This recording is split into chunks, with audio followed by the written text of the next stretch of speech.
Malaysia, apa khabar? Selamat pagi, selamat orang kata apa, menempuhi hari Rabu anda dengan hari yang ceria, dengan lebih bersemangat. Hari Rabu ni hari yang paling bagus untuk kita memulakan dengan aktiviti berkomunikasi untuk orang kata feng shui lah. Wah, kiranya kan. Satu tips yang cukup berguna. Gitu-gitulah. Dan warna juga mempengaruhi turutnya mempengaruhi aktiviti seharian kita. Dan sekiranya Rabu disinonimkan dengan hari komunikasi dan pastinya komunikasi disinonimkan dengan warna biru. Warna biru. Okey, maknanya setiap hari Rabu kenalah pakai warna biru untuk mengaruhi aktiviti harian kita kan. Tapi apa jua warna sebenarnya tak ada masalah. Sebenarnya itu adalah psikologi. Betul. Untuk memberi sokongan mental kepada kita, untuk memberi keyakinan diri kepada kita. Yang penting mulakan hari anda dengan ceria, dengan positif belaka. Itu paling penting kerana sekiranya apa yang kita fikirkan positif, itulah hasilnya akan dilahirkan kelak. Ya, tapi kalau kita nak mulakan hari dengan penuh ceria dan semangat, kita kena sarapan dulu. Itu satu penggerak, orang kata booster lah pagi-pagi ni kan. Kita cek dia hasilnya. Jadi, kalau boleh tolonglah isi perut dulu sebelum melakukan apa sahaja aktiviti ataupun memulakan tugasan anda. Okey. Baik, di Apa Khabar Malaysia seperti biasa pengisian kita hari ini cukup padat, tapi macam biasalah kita nak mulakan dengan di portal bernama.com dulu. Cakap pasal makan ni Nurul lah. Sebenarnya pagi dah nak makan ya. Pagi-pagi nak makan. Saya teringat dengan kuih serabai. Yang dikatakan sekarang ni kalau kita tengok dekat majlis-majlis memang banyak kuih, tapi antara kuih yang tak terkecuali kita cakap tadi kuih serabai lah, bukan sekadar kuih kenduri tahlil lah. Pernah dengar ke? Saya pun pertama kali dengar kan kuih serabai. Ini tapi saya ni? sempatlah juga Google tadi kan. Itu yang bagusnya ada teknologi. Kuih serabai ni ala-ala lempeng. Masam-masam manis dan cara pembuatannya mungkin agak berbeza ya. Kalau di Pantai Timur mungkin lebih kepada penggunaan gula untuk rasa manis, tetapi di utara dikatakan lebih meletakkan yeast untuk memberikan rasa masam-masam dan lebih enak sekali sekiranya kuih ini digandingkan dengan kuahnya adalah kuah gula Melaka, tapi kalau saya ni dah masuk utara mestilah kuah durian. Kalau orang sekarang panggil mungkin pancake kot, dulu serabai. Bentuknya serupa macam pancake juga. Kalau anda tengok di kaca TV, nampak tak? Saling tak tumpah macam pancake, tapi agak berbeza mungkin dari segi rasanya. Ini sesuatu yang kami nak ceritakan dengan anda. Seorang pengusaha Ahmad Azri Ismail yang mengusahakan kuih serabai tradisional menongkah arus apabila memilih makanan warisan tersebut untuk dijadikan juadah jualan secara komersial di Kampung Air Limau, Masjid Tanah. Lah, orang Melaka ke? Sejak terkesan dengan pandemik COVID-19 beberapa tahun yang lepas dan merupakan generasi ketiga yang mengusahakan kuih berkenaan. Dan Ahmad Azri ketika ditemui berkata zaman dulu serabai ditempah apabila hanya ada kenduri tahlil ataupun ada ketika Ramadan dan ada acara-acara ataupun majlis-majlis tertentu lah. Tapi sekarang setiap hari menjadi kegemaran bukan sahaja generasi muda, bukan sahaja generasi golongan warga emas, tapi orang muda pun dah mula suka. Lepas ni Nurul mula jatuh cinta lah. Tapi kena makan dengan ada kuah berdurian lah. Mungkin baru suka, baru rasa suka. Dekat dengan kampung Cik Melaka, balik kampung nanti bolehlah cuba rasa air tangan daripada peniaga ni kan. Kita sokong peniaga tempatan. Yang paling tepat kita memartabatkan makanan-makanan tempatan dan kita jadikan ianya sebagai salah satu menu yang wajib untuk dicuba ya. Khasnya negara kita dah nak masuk sebagai negara pelancongan pada tahun depan, tahun melawat Malaysia. Saya rasa ini kiranya antara yang patut kita ketengahkan lah. Okey, tak apa, nanti saya balik Melaka. InsyaAllah. Saya balik semula ke Kuala Lumpur, insyaAllah saya akan gambar tu dah lapar kan. Okey, seterusnya isu yang menggembirakan, ini khususnya untuk negara kita lah, dalam cuba memerangi isu penyalahgunaan dadah.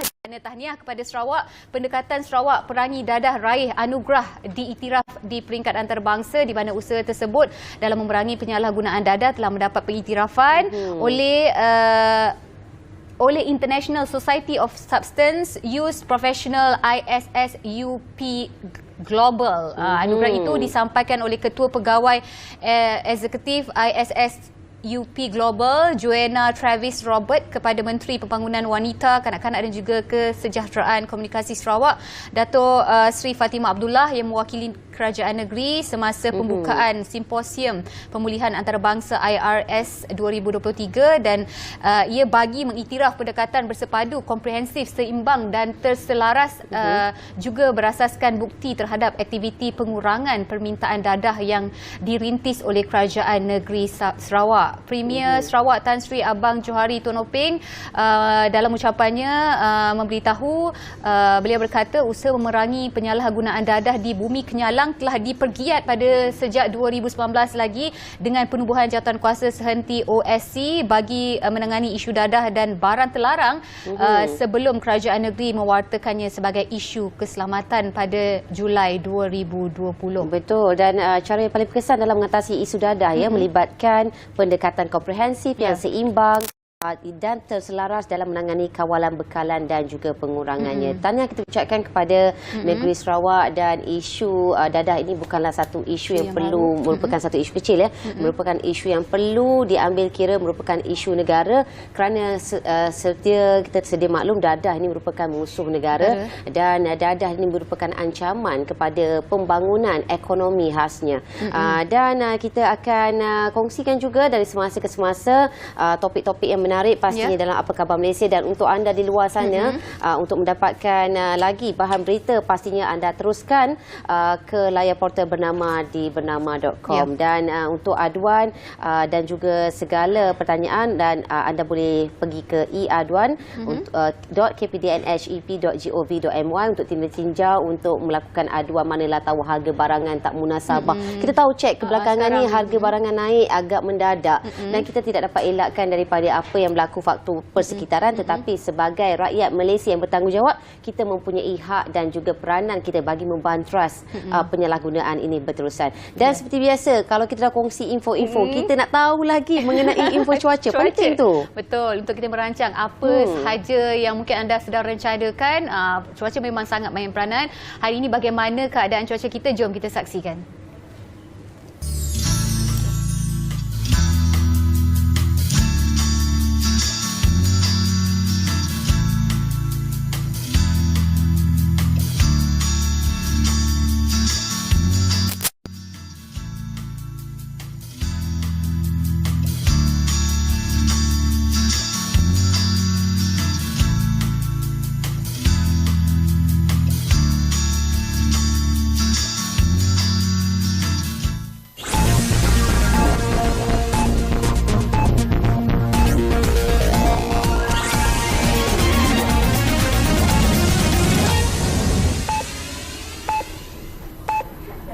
Assalamualaikum dan salam Malaysia Madani. Dari Bilik Berita dimulakan dengan laporan ini. Masalah kekurangan bekalan PAS sempadan terutama di negeri yang bersempadan dengan Thailand seperti Kelantan, Perlis, Kedah dan sebahagian Perak sudah diselesaikan sejak minggu lepas. Ketua Pengarah Imigresen Datuk Roslin Jusoh berkata bekalan PAS sempadan tersebut sudah sampai di negeri berkenaan dan tidak akan berlaku lagi masalah kelewatan atau kekurangan bekalan. Semua sekarang ni kita selesaikan semua. 3 border pass ni hanya melibatkan negeri Kelantan, Kedah, Perlis dan juga Perak. Tetapi untuk Perak ni hanya sepadan daerah bersepadan dengan Thailand saja.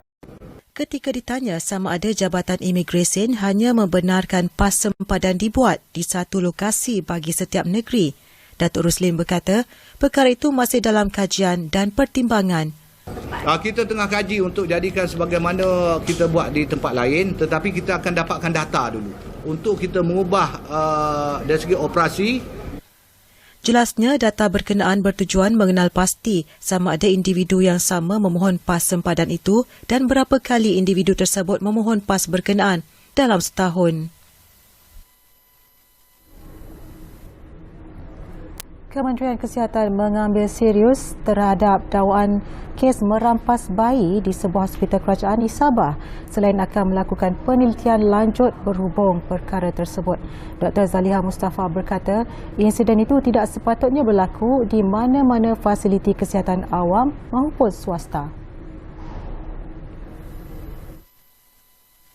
saya bersetuju. Perkara sebegini tidak sepatutnya berlaku di hospital, khususnya hospital kerajaan lah, hospital public ini ya. Dan bagi saya polisi no wrong door polisi yang kita laksanakan ini perlu kita laksanakan baik-baik. Dan saya buat sementara ini kita akan buat penambahbaikan dan mungkin kita kena juga perlu bertemu secara bersemuka dengan petugas-petugas kita di hospital tersebut untuk mendapatkan maklumat lebih lanjut lah. Beliau berkata demikian ketika menjawab celahan Dr. Kelvin Yee Lee Wen, PH Bandar Kuching, ketika penggulungan perbahasan kajian separuh penggal Rancangan Malaysia ke-12 di Dewan Rakyat meminta pandangan kementerian berhubung terdapat laporan mendakwa ada pihak yang merampas bayi daripada ibunya kerana tidak memiliki dokumen. Dalam pada itu, Dr. Zaliha ketika ditemui bernama TV berkata berhubung dakwan tersebut, kementerian sedang menjalankan siasatan di peringkat dalaman selain membuka kepada mana-mana agensi luar untuk menjalankan siasatan terhadap kes berkenaan. I am open to suggestions like RCI or anybody from outside to come, to come and do the investigations. But nevertheless, I think it is also my responsibility to go down, or meeting to go down immediately and meet our workers as well as the patients lah. Terdahulu, Jabatan Kesihatan Negeri Sabah membuat laporan polis bagi menafikan dakwaan kononnya berlaku kes merampas bayi di hospital di negeri ini seperti dilaporkan dalam sebuah portal media. Pengarah Kesihatan Negeri Sabah, Dr. Asid Sana berkata, pihaknya menjalankan siasatan segera susulan laporan portal tersebut bertajuk Baby Snatching, How Stateless Moms Lose Their Infants in Sabah Hospital.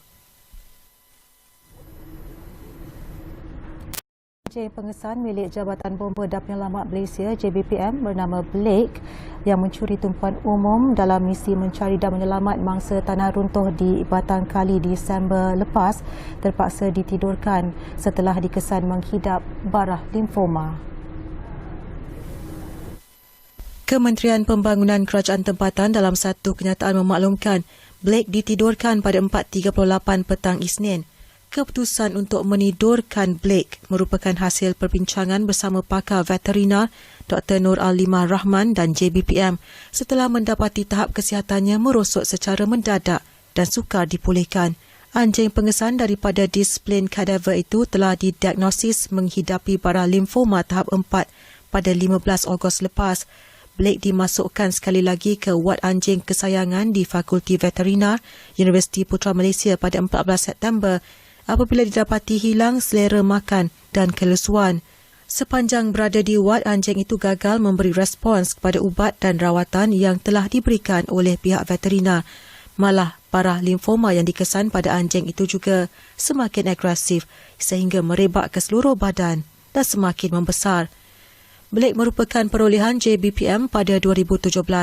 Blake telah banyak menyumbang kepada kejayaan operasi pencarian yang dijalankan oleh JBPM di seluruh negara. Antaranya mengesan mangsa lemas di Tol Batu 13, Lorok 16, Kampung Kenangan, Selangor, operasi mencari dan menyelamat kepala air di Titi Hayun dekat Yan, Kedah dan operasi mengesan mangsa tertimbus di Kampung Telemong, Karak di Pahang. Sekian dari Bilik Berita untuk waktu ini. Malaysia Madani, tekad perpaduan. Assalamualaikum, salam hormat.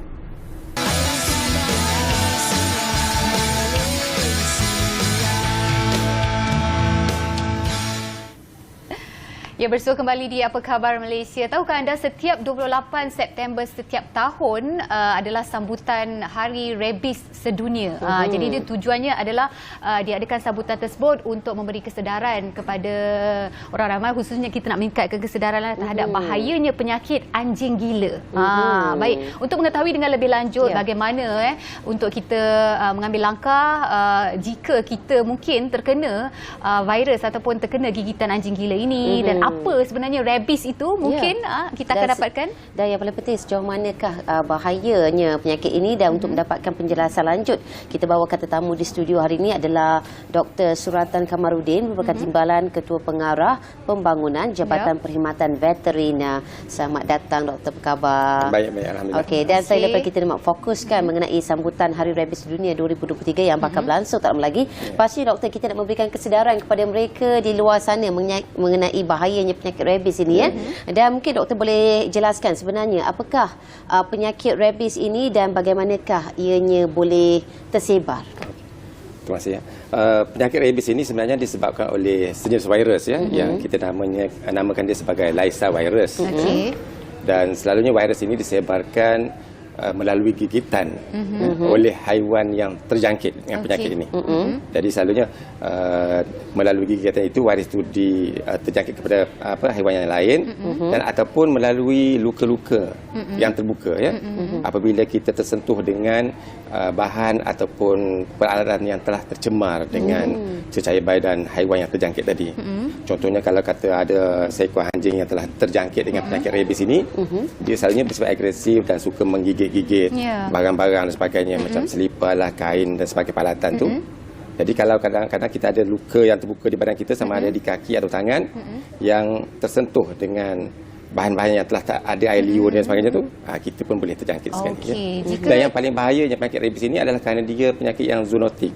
Dia bukan sahaja berlaku di kalangan haiwan, tetapi boleh juga berjangkit daripada haiwan ke manusia. Dan kadar kematiannya adalah 99%. So dia satu penyakit yang fatal lah. Kerana itu kita sangat mahukan rakyat kita faham tentang bahayanya penyakit ini. Okey, baik doktor, apa tindakan yang boleh kita lakukan sebaik saja kita terkena gigitan ataupun macam doktor katakan tadi air liur ataupun sebarang sentuhan daripada penyakit ataupun anjing gila ni? Ya, kita perlu apabila digigit oleh haiwan anjing dan sebagainya tu, kita perlu segera membasuh luka tersebut dan perlu segera mendapatkan rawatan di klinik lah. Tapi yang paling penting sekali, kita sebagai orang kata kebanyakan kes-kes gigitan ini berlaku di kalangan mereka yang memiliki haiwan ni, tuan punya haiwan. Jadi kerana itu sangat penting, tuan punya haiwan itu memahami tingkah laku haiwan yang dia pelihara tu. Jadi dengan itu dia dapat membezakan antara tingkah laku haiwan itu ketika dia normal ataupun ketika dia sakit lah. Jadi dengan itu langkah awal boleh diambil untuk mencegah daripada digigit lah. Apabila haiwan itu terjangkit. Okey, dan bagaimana kita nak mengenal pasti seseorang itu telah pun dijangkiti rabies? Apakah simptom-simptomnya doktor? Kalau pada haiwan peliharaan kita, selalunya dia ada dua sifat yang akan berlaku pada haiwan tersebut ya. Sama ada rabies yang bersifat agresif ya, tiba-tiba saja dia menjadi satu yang ganas ya. Dan yang kedua juga jangkitan menyebabkan dia menjadi seperti lumpuh dan tidak mempedulikan persekitaran. Yang lebih bahaya bagi haiwan yang dijangkiti yang berubah sikap menjadi agresif lah. Kerana dia akan bersifat menyerang dan mencederakan. Dan saya ada juga doktor, ini ada perkongsian yang secara santai-santai lah. Saya ada melihat satu video apabila seseorang itu telah pun terkena rabies ya. Apabila tubuhnya tidak boleh menerima air, dia akan memuntahkan semula. Dan mungkin doktor boleh kongsikan sedikit sebanyak impak rabies, kenapa keadaan sedemikian boleh berlaku?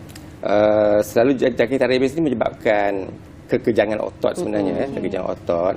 Kerana dia menyerang bahagian saraf ya. Jadi kerana itulah menyebabkan ternakan ataupun haiwan yang dijangkiti itu dia selalunya fobia kepada air dan sebagainya, kemudian mengalami kesukaran untuk minum dan makan sebab otot-otot di bahagian leher sistem pemakanan itu telah kejang ya. Dan selalunya dia sampai ke otak juga, akhirnya menyebabkan dia lumpuh dan matilah ya. Mungkin selalunya di kalangan haiwan macam anjing sebenarnya, tempoh inkubasi dia, tempoh jangkitan itu berlaku selalunya mengambil masa 2 hingga 3 minggu hingga 2 bulan, 3 bulan begitu. Cuma mungkin pada hari yang selepas dia menimbulkan gejala tu, dia menunjukkan simptom-simptom dia tu dijangkiti, selalunya tempoh 10 hari selepas tu dia akan matilah haiwan tu. Cuma yang bahayanya sebelum kematian dia tu dia bersosial dengan haiwan yang lain yang menyebabkan dia sempat untuk menjangkitkan virus kepada haiwan yang lain lah. Mungkin sebaik saja terkena jangkitan ataupun terkena virus rabies ni, yang paling tidak kita tahulah mungkin terkena gigitan oleh anjing gila tu, apa rawatan mungkin kendiri yang boleh kita lakukan secara asasnya? Sebab jangkitan itu melalui virus ya, selalunya melalui gigitan. Maka kerana itu sebaik saja digigit kita perlu cuci bersih tempat yang digigit tersebut lah ya, supaya cecair badan haiwan itu dapat dikeluarkan daripada luka-luka kita itu. Kemudian kita perlu ke klinik untuk dapatkan suntikan macam anti-tetanus dan sebagainya. Tapi yang paling penting sekali di kalangan haiwan ni, pencegahan dia adalah vaksin. Okey. Jadi apabila kita beri vaksin kepada haiwan peliharaan kita tu, insya-Allah dia terhindar daripada jangkitan virus tersebut walaupun dia digigit oleh haiwan yang telah terjangkit. Jadi pencegahan utama sekali adalah vaccination lah. Okey, itu dia. Dan daripada Jabatan Perkhidmatan Veteriner sendiri ya doktor, apakah tindakan yang diambil untuk mencegah penyakit ini daripada terus menular ataupun berleluasa? Di negara kita, cara kita mencegah penyakit ini adalah melalui mewujudkan zon penampan. Sebab pada masa ini, contohnya di Semenanjung kita ini tidak ada lagi berlaku kes-kes jangkitan penyakit rabies ini, tetapi kita mempunyai risiko untuk mendapat penyakit ini melalui negara berseberangan kita yang masih ada penyakit tersebut. Jadi untuk mengekang penyakit itu daripada memasuki negara kita, kita wujudkan zon penampan, di mana pada zon penampan itu semua anjing haiwan peliharaan itu dimestikan disuntik vaksin tadi. Dan kita mengharapkan supaya suntikan vaksin itu dapat dibuat melebihi 70% daripada populasi anjing yang ada. Dengan itu kita dapat mencegah jangkitan itu daripada merebaklah. Yang keduanya, kita menggalakkan suntikan vaksin tadi di zon-zon penampan. Dan yang ketiga, kita bersama dengan pihak berkuasa tempatan lah, seperti Majlis Perbandaran, Majlis Daerah sebagainya, bersama-sama berusaha untuk mengurangkan terdapatnya haiwan yang berkeliaran yang tidak bertuan. Kerana mereka ni selalunya yang menjadi saluran jangkitan ini. Kerana terutamanya anjing, kita tahu mereka ini bersosial ya. Jadi dengan kurangnya populasi anjing yang berkeliaran itu, dia dapat mencegah rebakan ini. Okey, baik. Untuk itu kita mungkin nak bertanyalah tentang sedikit tentang sambutan Hari Rabies Sedunia ini. Mungkin secara ringkasnya doktor boleh kongsikan apa tujuan utama diadakan sambutan Rabies Sedunia ni? Sememangnya setiap tahun diadakan sambutan Hari Rabies Sedunia di kebanyakan negara di dunia ni. Terdasar untuk sebagai kempen kesedaran lah bagi memahamkan orang ramai ataupun mengingatkan semula orang awam tentang bahayanya penyakit rabies ini, dan kemudian juga untuk sebagai ruang untuk kita mengingati kejayaan sains mencipta vaksin mencegah virus melalui seorang saintis yang bernama Louis Pasteur itu. Jadi dengan adakan sambutan ini, kita ambil kesempatan untuk membuat forum dan sebagainya bagi menyedarkan orang awam dan juga mengingatkan semua tentang apa peranan orang awam ataupun apa tindakan yang boleh mereka untuk mencegah jangkitan dan mengelak penyakit itu daripada berlaku di kalangan haiwan yang mereka pelihara lah. Pastinya sambutan ini akan diadakan melibatkan orang ramai ataupun orang awam yang mungkin boleh terlibat sama dalam sambutan ini. Di mana dia akan diadakan, doktor? Untuk tahun ini kita akan adakan sambutan Hari Rabies Sedunia itu di Hospital Veteriner kita di Kuala Lumpur. So program itu akan bermula pada 8 pagi dan berakhir pada pukul 6 petang. Dan pelbagai acara telah diadakan pada program tersebut. Dan untuk merasmikan program tersebut, kita telah menjemput Yang Berhormat Timbalan Menteri Pertanian dan Keterjaminan Makanan kita lah untuk merasmikannya. Jadi kita jemput semua orang awam untuk hadir lah. Dan pastinya objektif memainkan peranan utama dalam fokus sambutan Hari Rabies Sedunia ini. Mungkin doktor boleh berkongsikan sedikit sebanyak objektif sambutan Hari Rabies 2023 ini. Objektifnya adalah untuk meningkatkan bilangan vaccination di kalangan haiwan peliharaan, kerana itulah satu cara yang paling berkesan untuk mengelakkan jangkitan atau rebakan penyakit tersebut. Kerana itu, melalui program sambutan ini, kita mengharapkan kesedaran itu dapat disampaikan melalui program-program ceramah, program-program pengucapan umum yang kita adakan di kalangan pelajar-pelajar sekolah dan sebagainya. Dan juga untuk mereka, apakah tindakan yang boleh mereka buat sekiranya mereka digigit oleh anjing dan sebagainya, dan juga kesedaran untuk memelihara haiwan itu sambil menjaga kebajikannya. Kita nak mengurangkan pembuangan haiwan ke persekitaran yang boleh menyebabkan mewujudkan saluran jangkitan penyakit tersebut. Setakat ini pandangan doktor bagaimana tahap kesedaran khususnya kepada mereka yang memelihara haiwan khususnya anjing lah. Bagaimana tahap kesedaran di Malaysia? Setakat ini alhamdulillah kerana kita berjaya mencapai sasaran kita lah untuk memberi suntikan vaksin sekitar 70% daripada populasi haiwan haiwan anjing kita lah. Cuma mungkin setengah-setengah daripada pemilik haiwan itu mungkin masih belum lagi faham tentang perlunya suntikan itu dibuat, ya. Terutamanya di kawasan-kawasan penampan tadi lah. Kawasan penampan kita adalah negeri-negeri yang bersempadan dengan Thailand lah, Perlis, Kedah, Perak dan Kelantan, ya. So kita nak tingkatkan lagi pencapaian peratus suntikan di kalangan haiwan peliharaan, terutamanya anjing lah. Itu dia. Dan doktor, mungkin akhir sekali apakah nasihat yang ingin disampaikan kepada orang ramai mengenai pentingnya menjaga kesihatan dan pentingnya mendapatkan suntikan? Ya, pastinya. Ya, sangat penting pada pemilik haiwan kesayangan ini supaya mereka memahami tabiat atau peperangan haiwan yang dipelihara itu, supaya mereka dapat mengesan kalau berlaku penyakit ataupun tidak pada haiwan kesayangan mereka, supaya dengan segera mereka boleh membawa haiwan kesayangan mereka ke hospital. Dengan tindakan yang lebih cepat itu, kita dapat menghalang jangkitan itu daripada berlaku lah. Itu yang pentingnya, doktor, ya. Dan paling penting juga kita juga selain daripada haiwan, kita sebagai manusia pun jangan lupa turut mengambil vaksin, ya. Tetanus, ya, doktor, seperti yang dimaklumkan bahawa pentingnya vaksin, jangan ambil je tanpa kita mengetahui akan peranan vaksin tersebut. Dan apa pun Ripon, terima kasih kita ucapkan kepada tetamu kita hari ini, Dr. Suratan Kamarudin, atas topik yang begitu menarik sekali mengenai pengisian, ya, sambutan Hari Rabies Dunia. Dan yang paling penting kita mendapat ilmu hari ini mengenai penyakit rabies, sedikit sebanyak memberikan informasi kepada pengetahuan itu kita sendiri. Dan kita akan berhenti rehat seketika dan akan kembali selepas ini. Teruskan setia bersama kami.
Itu dia iGEM yang bakal berlangsung tidak lama lagi pada 4 hingga 6 Oktober 2023. Bahangnya semakin terasa. Dan kalau sesiapa nak tahu kan apakah itu iGEM, untuk saya kongsikan sikit sebanyak. Objektif penganjurannya adalah sebagai platform utama negara untuk menarik pelaburan dalam bidang teknologi hijau serta jalinan hubungan antara pemain industri teknologi hijau di rantau ini. Itu demikian peranan iGEM, ya, begitu besar sekali sebenarnya dan begitu memberikan impak yang sangat tinggi terhadap negara kita sendiri, pembangunan ekonomi negara. Baik, untuk itu kita akan bersama pagi ini berkesempatan bersama dengan Puan Elina Jani selaku pengarah iGEM sini, ataupun kita panggil Pameran dan Persidangan Teknologi Hijau serta Produk Eco Antarabangsa Malaysia 2023. Terima kasih atas kesudian meluangkan masa. Mungkin kita boleh recap baiklah ataupun flashback balik tujuan apa itu iGEM iGEM situ? Ya, betul. Terima kasih banyak kerana wawancara pada pagi ini. iGEM ni telah bertapak di Malaysia sejak 2010. Jadi dia punya objektif dan juga tujuan penganjuran iGEM ni adalah untuk menggalakkan pelaburan hijau ke dalam Malaysia untuk mencapai kita punya cita-cita untuk net zero by tahun 2050. Jadi dengan pelaburan hijau yang ada di Malaysia, kita dapat menggalakkan peluang pekerjaan yang baru dalam sektor yang baru. Jadi kita menggerakkan kita punya tenaga kerja ke arah sektor baru yang boleh menjana peluang pekerjaan yang lebih banyak. Dan di samping itu juga kita nak menggalakkan perolehan hijau. Maknanya kita pameran tu kita mempamerkan produk-produk dan teknologi-teknologi hijau dan kita membawa pembeli-pembeli hijau yang nak membeli produk-produk hijau tersebut. Jadi di samping itu kita menggalakkan juga gaya hidup hijau lah. Sebagai kita semua pengguna kan, kita beli produk setiap hari. Jadi bila produk yang kita beli hijau tu, kita tidak mencemar alam sekitar dan di samping itu kita punya gaya hidup pun jadi lebih hijau. Jadi itu adalah objektif utama daripada segi perniagaan dan di samping juga untuk agenda negara dan di samping juga untuk kepada rakyat kita sendiri. Kesejahteraan yang paling penting untuk memelihara alam sekitar, yang antara fokus utama. Dan kita nak fokus kepada tema iGEM 2023 itu Race Towards Net Zero Leadership for Climate Action. Mungkin Puan boleh kongsikan mengenainya. Ya. Jadi pada tahun 2021 kerajaan Malaysia telah mengumumkan yang kita telah mengaspirasi yang kita membuat usaha-usaha ke arah rendah karbon ataupun net zero seawal-awal tahun 2050. Jadi itu hasrat negara, kita nak zero rise kita punya emissions kita. Jadi untuk itu kita pun ada jangka masa depan punya inilah punya strategi. Start daripada tahun lepas kita memulakan tema tu Race Towards Net Zero tu. Jadi iGEM akan sentiasa berada di Malaysia sehingga tahun 2050. Itu jangka masa panjang strategi yang kita ada. Tapi di samping tu tema yang belakang tu yang kita akan ubah setiap tahun. Macam tahun lepas kita fokus kepada SDG dan ESG, iaitu topik-topik baru di Malaysia. Tapi tahun ni kita nak tengok kepimpinan dalam perubahan iklim, leadership towards climate action. Kita nak tengok apakah tindakan-tindakan yang kita punya pemain-pemain industri, kita punya syarikat-syarikat, kita punya kerajaan-kerajaan negeri, kerajaan persekutuan dan sebagainya, apakah usaha-usaha yang kita akan buat ke arah rendah karbon. Jadi itu sebab utama kenapa kita pilih tema tersebut. Baik Puan, kalau Puan melihat kalau edisi sebelum ni dah 13 edition untuk kali ni, kalau kita tengok rekod prestasi secara keseluruhannya, bagaimana Puan lihat sejauh mana kejayaan dalam kita memacu teknologi hijau dalam negara kita?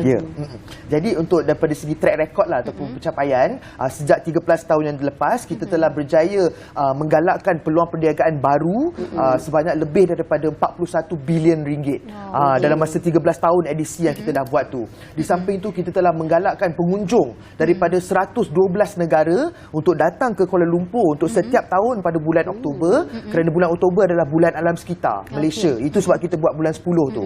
Jadi kita dah ada 112 negara dan telah menggalakkan lebih setengah juta pengunjung untuk datang kepada kita punya iGEM. Jadi itu yang kita sasarkan tahun ni, kita nak meneruskan kejayaan pencapaian iGEM ni.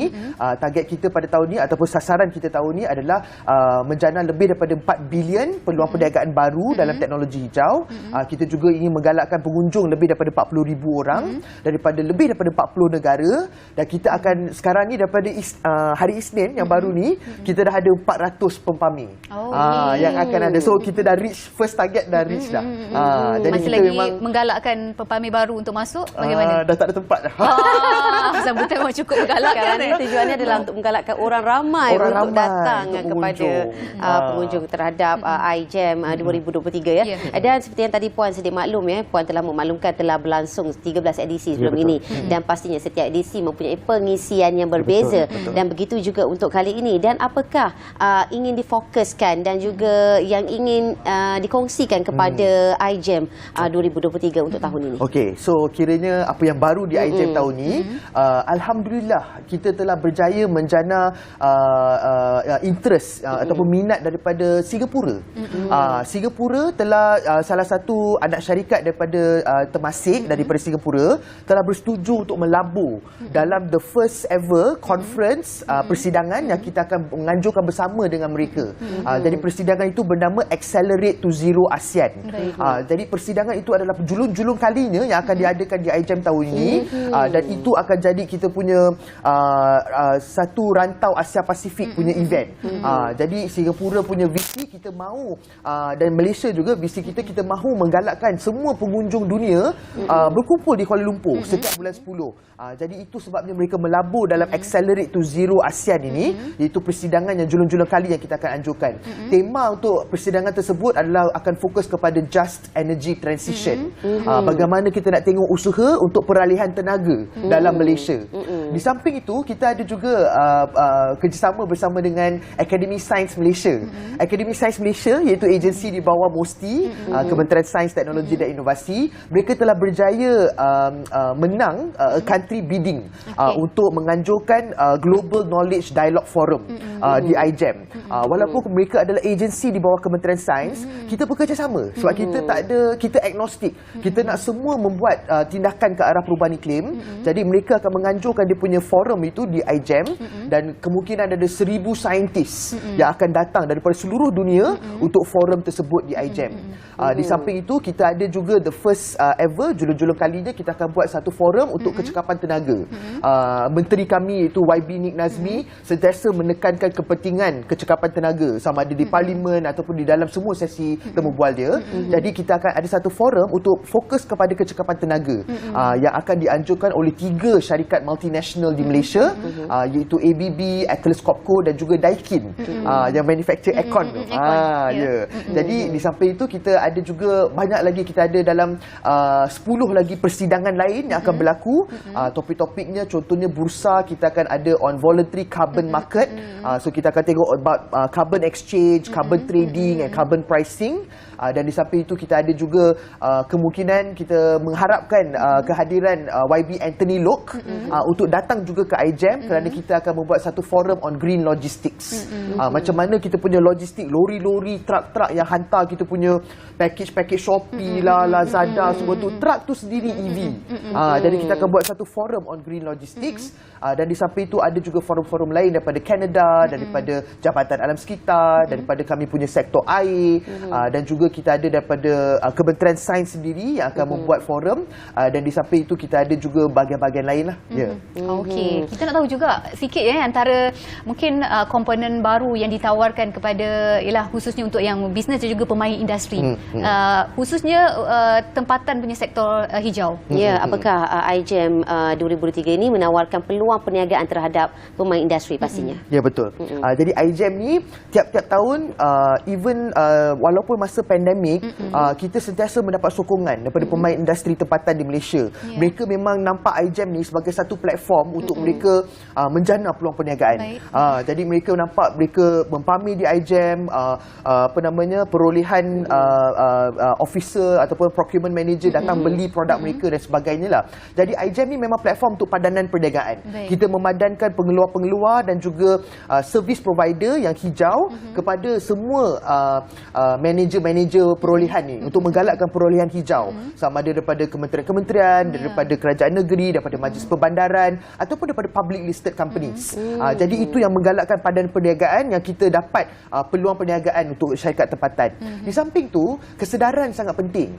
Sebab kita punya pemain industri tempatan, mereka tak sedar yang perubahan iklim ni adalah satu benda yang sangat penting, yang sangat kita sekarang ni kita ada krisis dunia tentang perubahan iklim. Jadi mereka harus ada kesedaran daripada semua pasaran-pasaran yang mereka pasarkan ataupun ekspor produk mereka, lepas ni akan ada carbon tax. Jadi mereka perlu ada kesedaran untuk meningkatkan mereka punya usaha ke arah rendah karbon, ataupun sekurang-kurangnya mulakan dengan reporting. So maknanya apakah yang kita syarikat tersebut buat yang untuk menurunkan dia punya carbon emissions dia. Kalau ada reporting itu pun dah cukup untuk memberikan kepada potential export. Jadi itu adalah antara peluang-peluang yang kita nak ketengahkan kepada pemain industri tempatan. Itu dia. Satu penerangan yang begitu Itu yang cukup jelas sekali. Pastinya daripada Puan Elina Jani merupakan pengarah iGEM yang akan berlangsung tidak lama lagi 4 hingga 6 Oktober 2023 di Kuala Lumpur Convention Centre KLCC, dan majlis perasmiannya akan dirasmikan oleh Yang Amat Berhormat Perdana Menteri Datuk Seri Anwar Ibrahim pada 4 Oktober 2023. Terima kasih atas topik yang dikongsikan hari ini mengenai pameran dan persidangan teknologi hijau serta produk eko antarabangsa Malaysia 2023 iGEM. Baik, kita harapkan berjalan dengan lancar. Apapun, kita nak berhenti rehat seketika. Sekali lagi, kembali selepas ini.